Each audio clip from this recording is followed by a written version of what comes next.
আসসালামু আলাইকুম দর্শক, বরাবরের মতো আমি আবারও আপনাদের সামনে চলে আসলাম নতুন একটি ঔষধি গাছের সন্ধান নিয়ে। তো এটা এমনই একটা ঔষধি গাছ যেটা বাগানের মধ্যে থাকে, বাগানে পাওয়া যায় ঔষধি গাছটা। আসেন সে ঔষধি গাছটার কাছে আমরা যাই, যাওয়ার পর আপনাদেরকে বিস্তারিত তুলে বলি। অবশ্যই আপনারা এই গাছটাকে চেনেন। এই গাছটার নাম হচ্ছে কাটা কুমেরের গাছ। ভালো করে দেখেন, এই গাছটা হচ্ছে কাটা কুমেরের গাছ। এই গাছ সম্পূর্ণ আপনার কাঁটাতে ভরা থাকবে। এই দেখেন কাঁটা। তো এই গাছের যে ডগাগুলো থাকে, ম্যাক্সিমাম ডগা দেখবেন যে না থাকার কারণ হচ্ছে এই গাছের ডগাগুলো বিশেষ করে সাপে খেয়ে থাকে। এই ডগাগুলো সাপে খেয়ে থাকে। তো তারপরেও অনেক ডগা আছে এখানে, আপনাদেরকে দেখাই। এই হচ্ছে গাছের ডগা, আরো ডগা আছে।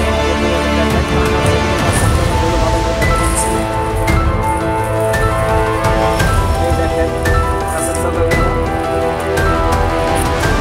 এটা এমন একটা ঔষধি গাছ যেটা আপনার মানব দেহের খুবই উপকারে আসে। এই গাছটা, এই যে ডগা, এই ডগা সংগ্রহ করবেন, সংগ্রহ করে এই ডগাগুলো খাইতে পারবেন।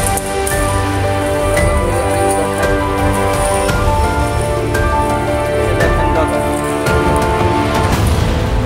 এখন কথা হলো এই ডগাগুলো আপনার কি কাজে আসবে।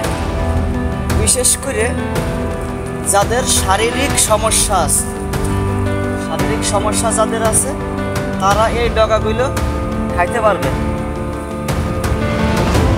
এই ডগাগুলো এতখানি পরিমাণে এখান থেকে বাঁচবে। আমি সরাসরি একটা ডগা আপনাদের সামনে খাইয়ে দেখাই। এই হচ্ছে ডগা। এই ডগাগুলো প্রতিদিন সকালে বাসি পেটে আপনারা খাবেন। খাইলে আপনাদের শারীরিক যে দুর্বলতাটা থাকে, সেই দুর্বলতাটা অবশ্যই পরপর 3 থেকে 4 দিন খাওয়ার পর আপনার সেই সমস্যাগুলো আল্লাহর রহমতে আর থাকবে না। ভাই গাছের অনেক ক্ষমতা, গাছের অনেক ক্ষমতা। তো বর্তমান আধুনিক যুগে আমরা এগুলা কেউ খাই না, এগুলো ওষুধের কোনো খোঁজ খবর পাই না। আমাদের কোনো সমস্যা হলে আমরা ডাক্তারের কাছে ছুটে যাই। আসলে আমাদের আশেপাশে অনেক ওষুধ আছে যেগুলো আমরা অনেকেই জানি, অনেকেই জানি না। তো আমি এই ওষুধটার কথা জানি, প্লাস আপনাদেরকে আমি ওষুধটার কথা জানিয়ে দিচ্ছি। এই ডগাগুলো এইভাবে আপনারা খাবেন সকালবেলা বাসি। এই ডগাগুলো আপনারা খাইতে পারবেন, এইভাবে ডগাগুলো খাবেন। সকালবেলা ডগাগুলো খাবেন। তো খাইলে আপনাদের শারীরিক সমস্যাটা থাকবে, আল্লাহ রহমতে আর থাকবে না। এই ডগাগুলো আপনারা যে কোনো বাড়ির পাশে বাগান যেখান দিয়ে থাকবে, সেই বাগানে এই ডগাগুলো পাবেন। এতে কোনো পার্শ্ব প্রতিক্রিয়া নাই। শারীরিক দুর্বলতা যাদের থাকবে তারা এই ডগাগুলো খাবেন।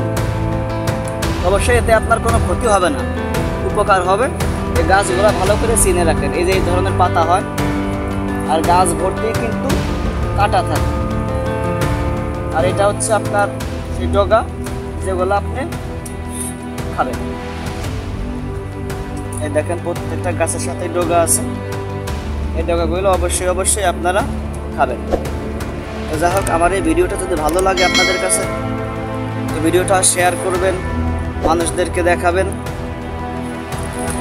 তো আজকের মতো এই পর্যন্তই। আপনারা সবাই ভালো থাকবেন। আসসালামু আলাইকুম।